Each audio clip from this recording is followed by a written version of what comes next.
Hi guys, Brittany back here from Library of the Night. This is part 2 of my March haul. I'm going to just get in with it because there's so many books going on. So next up we've got The Hazelwood by Melissa Albert. I've already read this. As you can see, all the page flags in here, which I still need to write my review for. But overall it was okay. I didn't love it, but I didn't hate it. But here's the inside jacket. 17-year-old Alice Prosperpine and her mother have spent most of Alice's life on the road, always a step ahead of the uncanny bad luck biting at their heels. But when Alice's grandmother, the reclusive author of a book of pitch-dark fairy tales, dies alone in her estate, the Hazelwood, Alice learns how bad her luck can really get. Her mother is stolen away by a figure who claims to come from the cruel supernatural world where her grandmother's stories are set. Alice's only lead is the message on her mother's The only lead is the message her mother left behind. Stay away from the Hazelwood. Alice has long steered clear of her grandmother's cultish fans, but now she has no choice but to ally with her classmate and fairy tale superfan Ellery Finch, who may have his own reasons for wanting to help her.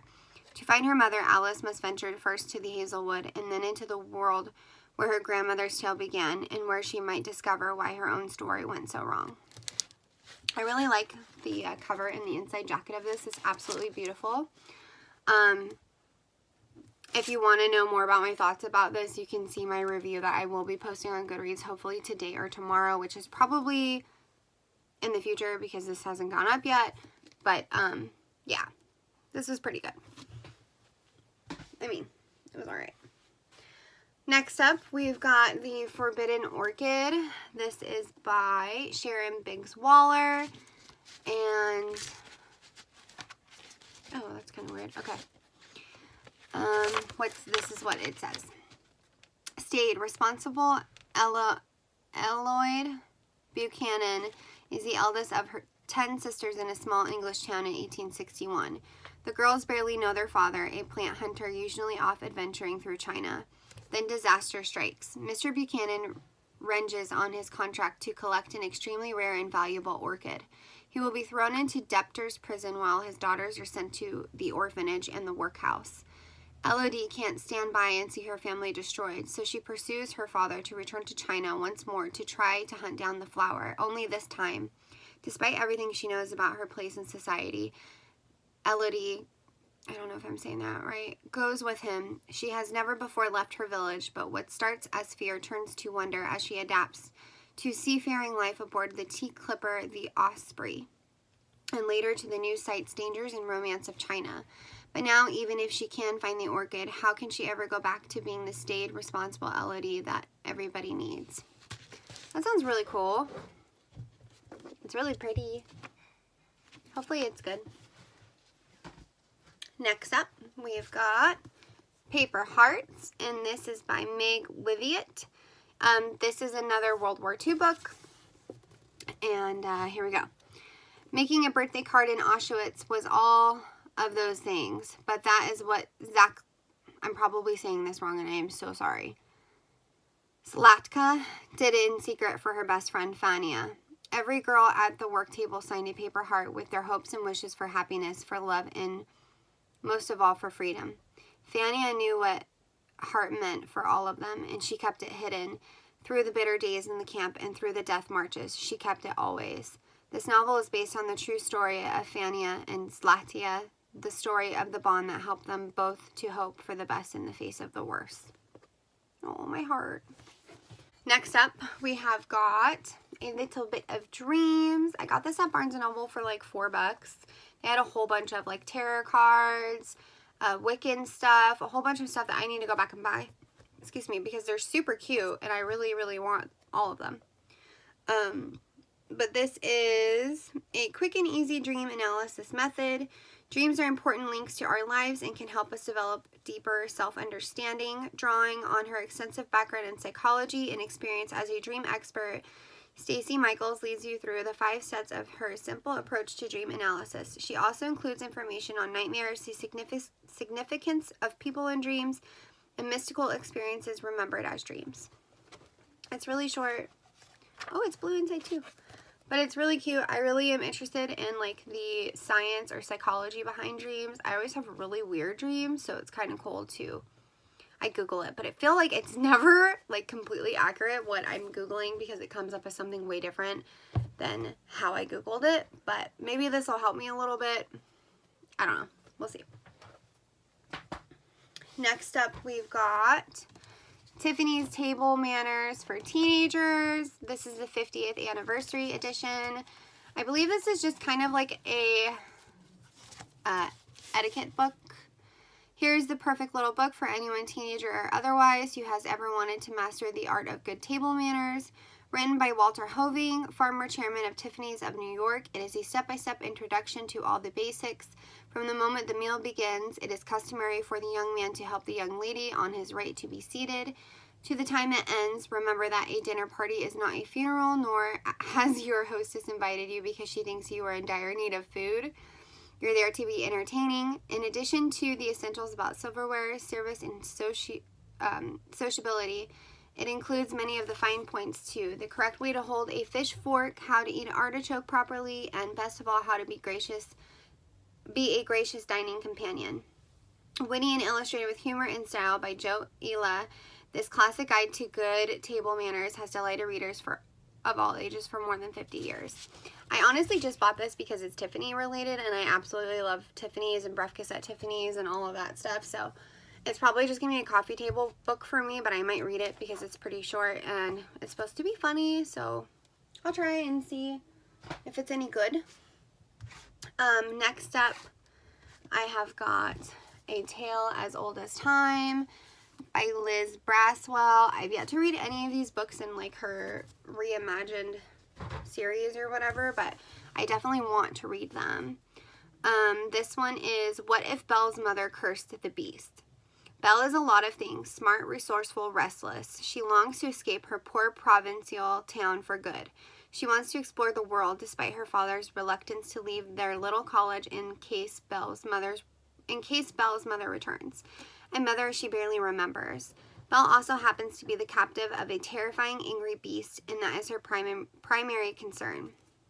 But when Belle touches the beast's enchanted rose, intriguing images flood her mind, images of the mother she believed she would never see again. Stranger still, she sees that her mother is none other than the beautiful enchantress who cursed the beast, his castle, and all his inhabitants. Shocked and confused, Belle and the beast must work together to unravel a dark mystery about their families that is 21 years in the making. That sounds hella cool. I'm really excited about it. I'm obsessed with Beauty and the Beast, so a new spin on it would be cool. You know, I'm excited. Next up, we've got Ripper. This is by Stefan Petruca, and it looks pretty. I mean, I really like the cover. Panic grips the city. There is a killer loose in New York City, and Carver Young is the only one who sees the startling connection between the recent string of murders and the most famous serial killer in history, Jack the Ripper. Time is winding down until the killer claims another victim, but Carver soon sees that, to the Ripper, this is all a game that he may be destined to lose. That sounds cool. I love stuff about Jack the Ripper. I read The Devil in the White City by Eric Larson. I actually ended up giving up on that book because it was really gory for me, and I really like gory, but like the mutilation and stuff that Jack the Ripper did just kind of freaked me out. So I've never finished it, but it was really cool to learn about it, you know. Next up, we've got Rebel Mechanics. This is by Shanna Swenson, and the cover is absolutely beautiful. So pretty. It's 1888, and British Magnisters have always ruled the colonies of the New World, but now an underground society of mechanics, scientists, and engineers are developing non-magical sources of power via steam engines and electric dynamos that will gain them freedom.